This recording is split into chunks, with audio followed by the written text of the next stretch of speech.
ब्रह्मपुर नाम का एक गांव था। इस गांव के पास ही एक रेलवे क्रॉसिंग थी जहां बद्री काम करता था। बद्री का काम था आने जाने वाली ट्रेनों को सिग्नल देना। खैर, एक शुक्रवार की दोपहर बद्री अपने काम पर पहुंचा। आज शुक्रवार है और मुझे रात के 12 बजे से पहले ही निकल जाना होगा, वरना शनिवार लग जाएगा। बद्री ये बात सोचकर ही सहम गया था। दिन भर उसने अपना काम किया, कई मालगाड़ियों को सिग्नल दिए और शाम को थकान के मारे उसकी आंख लग गई। उसके सोने के बाद वक्त मानो तेजी से चलने लगा। कब 12 बज गए पता ही नहीं चला। अब उसकी आंख खुली। 12:01। बाप रे, भागो भागो! बद्री बिना सोचे समझे भागने लगा। पता नहीं वो किस चीज से डर रहा था। वो इतना डरा सहमा था कि वो बार बार पीछे मुड़ मुड़ के देख रहा था। अपने खुद के पैरों की भी आहट से उसे डर लग रहा था। हे भगवान, आज बचा ले, फिर कभी ऐसी गलती नहीं करूंगा भगवान। हेम क्लीम चामुंडाय नमः। वो भगवान से मिन्नतें मांगते मांगते दौड़ रहा था और ऐसे ही दौड़ते दौड़ते वो एक आदमी से जा टकराया। वो आदमी गांव में नया था। अरे अरे अरे भागो भागो, शनिवार लग गया है। शनिवार? अरे तो क्या हुआ? भागो भागो, अपनी जान बचाओ। बद्री भागते भागते गांव में कहीं घुस गया।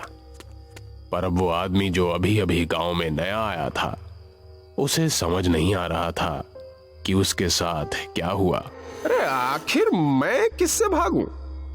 यहाँ क्या है? कोई है भी तो नहीं जिससे पूछूं।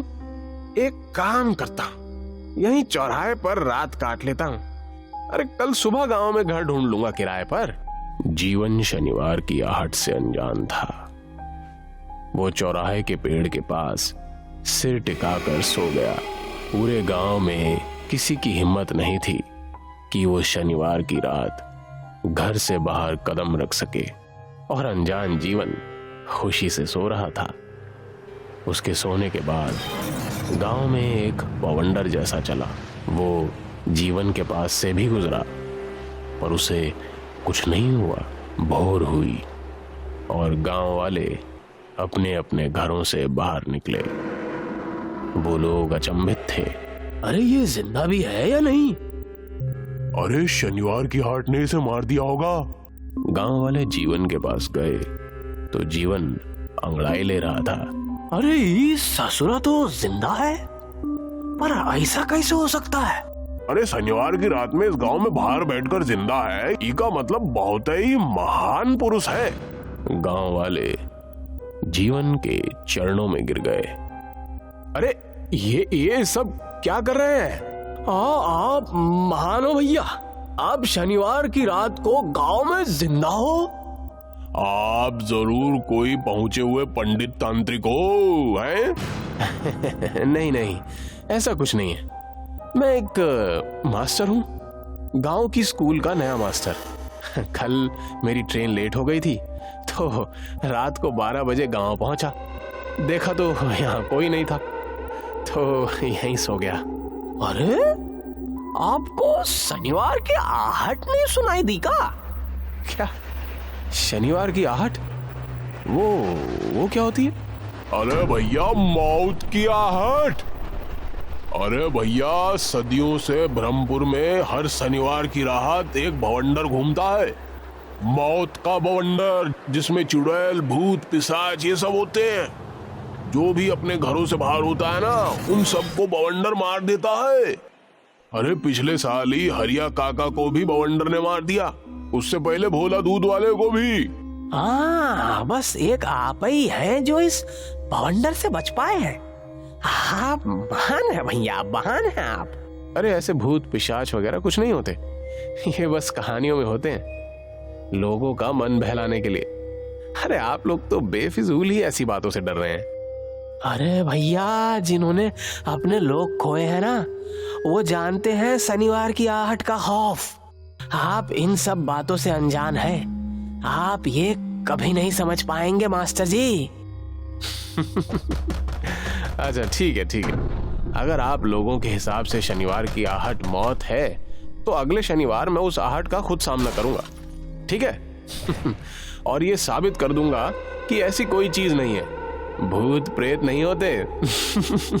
अरे मास्टर जी, क्यों बेवजह अपनी जान के दुश्मन बन रहे हो? देखो, अगर मैं मर भी गया तो कोई नहीं, पर आप सबकी गलत फहमी मैं दूर करके रहूंगा, ये मेरा वादा रहा। एक हफ्ते बाद जीवन अपने वादे के मुताबिक गांव में अकेला था। सभी लोग अपने अपने घरों में दुबक कर बैठे थे, सिवाय जीवन के।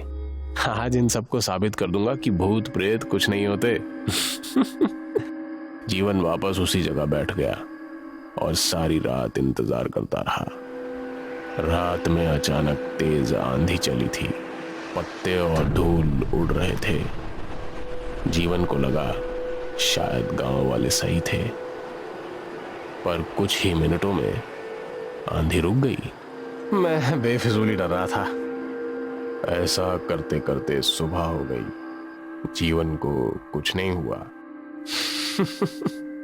मैंने कहा था ना, भूत प्रेत जैसा कुछ नहीं होता, ये सब कहानियां हैं। अरे आप लोग इस अंधविश्वास पर यकीन मत कीजिए। अरे जिस किसी ने भी शनिवार की आहट को सुना है वो तड़प तड़प कर मर गया। आप तो बार बार उससे बच गए। आप महान हो मास्टर जी, महान हो। लगता है भूतों के देव महादेव की स्वयं कृपा है तुम पर। अरे ऐसा कुछ नहीं है, आप सब मेरी बात क्यों नहीं मान रहे? जीवन गांव वालों को समझाता रहा, पर कोई भी उसकी बात सुनने को राजी नहीं था। जीवन को भूत प्रेतों में यकीन ही नहीं था, इसलिए वो अपनी बात पर अड़ा रहा। खैर, जिस पेड़ के नीचे जीवन बैठा था उसकी दूसरी ओर एक प्राचीन शिवलिंग था। जीवन अपनी किस्मत से बचा या शिवलिंग की वजह से, ये किसे पता। और शनिवार की आहट आखिर है क्या, ये भी कोई नहीं जानता। इस घटना को 5 साल बीत गए। जीवन का तबादला हो गया। वो गांव वालों को समझाते समझाते थक गया था, पर आज भी ब्रह्मपुर के लोग शनिवार के नाम से ही थड़ थड़ कांपते हैं।